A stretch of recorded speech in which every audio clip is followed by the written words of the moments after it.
Selamat pagi, Om Namah Shivaya. Hari ini topik kita ialah mengenai uh, adakah orang Hindu sembah batu ataupun berhala. Ini konsep orang Hindu menyembah uh, murti di kuil biasanya disalah tafsir oleh pihak-pihak yang bukan Hindu sebagai menyembah patung ataupun menyembah berhala. Sebenarnya konsep dalam konsep agama Hindu, Tuhan dalam bentuk nirguna tanpa imej, manakala Tuhan dalam bentuk sarguna tu berimej. So bila Tuhan berimej maka Tuhan boleh mengambil rupa atau bentuk pada sebarang masa, tempat atau ruang. So maka Tuhan yang maha berkuasa itu mampu mengambil sebarang rupa. So apabila rupa yang diambil itu mempunyai imej, contohnya Awatara Rama, apabila Sri Rama turun ke bumi sebagai awatara, sebagai manusia, maka pada masa itu manusia boleh lihat rupa bentuk awatara itu. So inilah konsep yang kita perlu lihat. So maka dalam hal ini persepsi orang yang melihat, persepsi ataupun andaian juga ingat, persepsi seseorang itu apabila melihat sesuatu benda, contohnya apabila seorang bukan Hindu melihat seorang Hindu sembahyang di hadapan sebuah patung ataupun berhala. So apa yang dalam mata kasar orang itu dia nampak orang Hindu sembah patung, itu memang tidak dapat dinafikan, tetapi konsep yang lebih dalam tu tidak difahami oleh golongan bukan Hindu ini. Konsep itu yang sangat penting dalam hal ini. Persepsi ini adalah persepsi yang salah kerana orang itu hanya melihat perkara itu secara fizikal, bukan secara rohaniah. Inilah masalahnya. Contohnya kalau saya juga apabila orang melihat saya sembah di hadapan di kuil di hadapan sebuah patung, maka orang itu melihat saya sembah patung pada persepsi mereka. Tapi bolehkah saya tanya soalan? Saya juga melihat mereka ini ada yang sembah di hadapan bangunan. So adakah orang itu sembah bangunan itu? Tentunya tidak. Saya juga melihat ada juga orang sembah di hadapan palang. Palang. So adakah orang itu sembah palang? Tentunya tidak. So setiap seorang yang sembah, mereka memahami bahawa mereka sedang sembah Tuhan Yang Maha Esa, tetapi dalam keadaan persepsi mereka sendiri. So itulah hakikatnya. Tidak ada seorang pun yang akan sembah patung atau batu atau pokok. Itu memang satu perbuatan yang tidak betul lah. Kalau orang itu betul sembah patung atau batu, memang tak betul lah itu. Tetapi sebenarnya orang Hindu sembah Tuhan dalam bentuk tertentu. Itulah hakikat yang sebenar. So, orang Hindu sembah Tuhan dalam bentuk tertentu. Sebab orang Hindu percaya bahawa Tuhan Maha Berkuasa, Tuhan mampu mengambil sebarang bentuk pada bila-bila masa ataupun tempat atau ruang. Kalaulah Tuhan itu tidak mampu berbuat sesuatu, tidak mampu mengambil rupa, maka Tuhan itu boleh dikira lemah.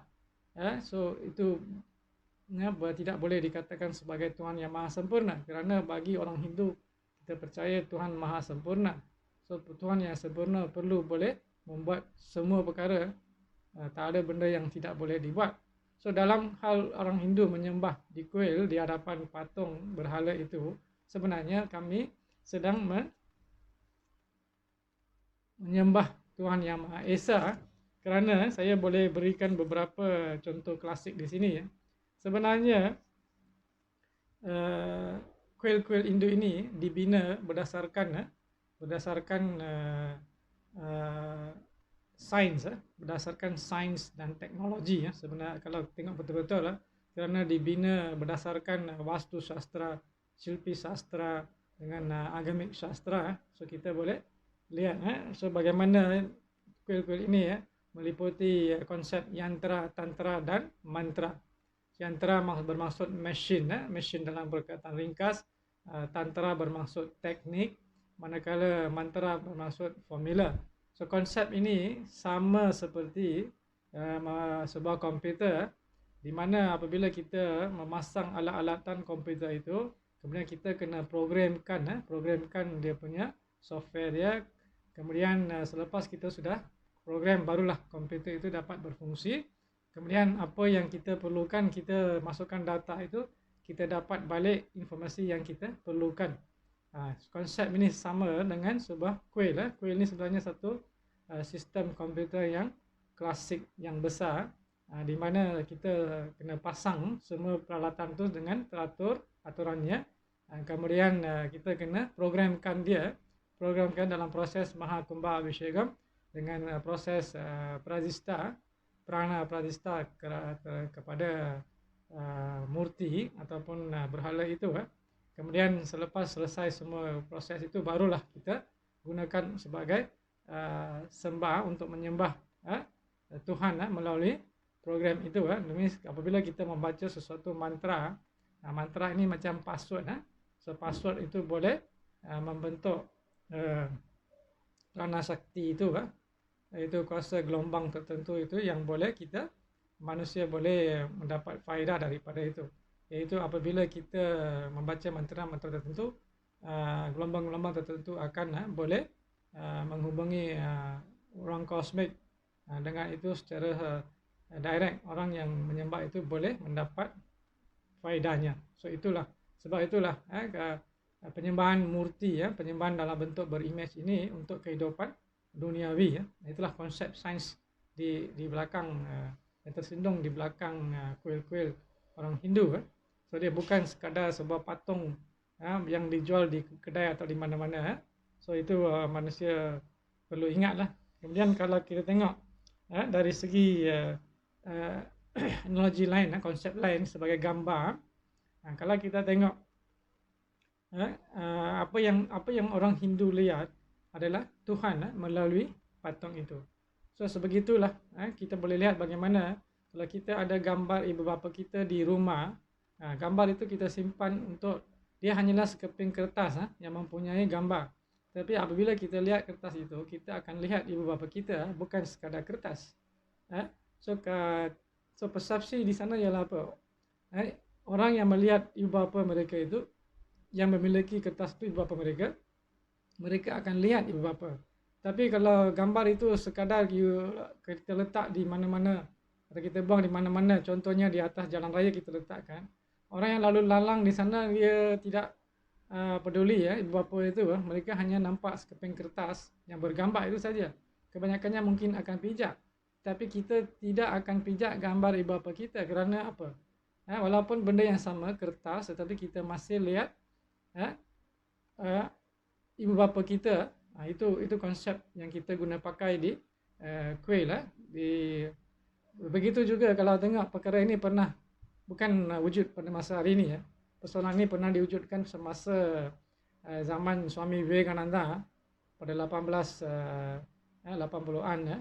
Kalau tengok pada masa itu, semasa Swami Vivekananda pergi ke satu kawasan di Rajasthan, seorang raja Islam yang bertanyakan soalan yang sama, mengapa anda sembah patung? So untuk memberi kefahaman kepada raja itu, Swami Vivekananda meminta menteri raja itu supaya membawa gambar raja itu. So kemudian setelah menteri itu membawa gambar raja itu, and then Swami Vivekananda menyuruh menteri itu meludah ke arah gambar itu. So menteri itu sangat terkejut dan menggigil sehingga dia tidak mampu berbuat demikian. Kemudian Swami Vivekananda bertanya dia, mengapa awak tidak mahu berbuat demikian?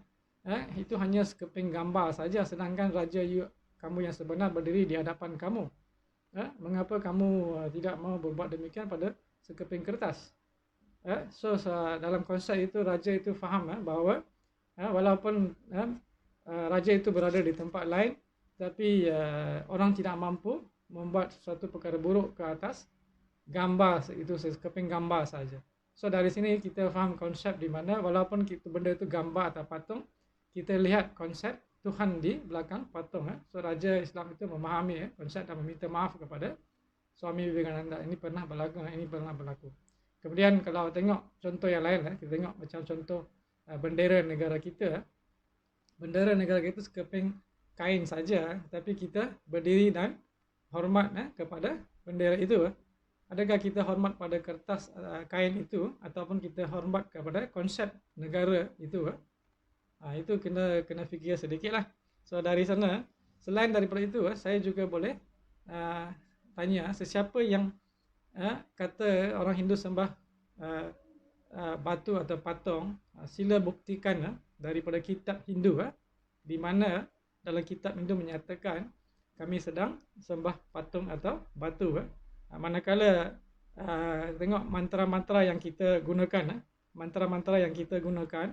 kalau tengok betul-betul semua mantra yang kita baca ataupun semasa kita orang Hindu sembah, kita hanya sembah sebagai Om Maha Esa. Contohnya Maha Esa ini Maha Esen, nama Siwa. Om Maha memenuhi, kita baca sebagai Om Sarveshwara. Kita juga boleh Om Maha Mencipta, kita baca sebagai Om Brahma. Kita juga boleh membaca sebagai Om Maha Menjaga ataupun Maintainer. So siapa? Kalau Om Maha Vishnu.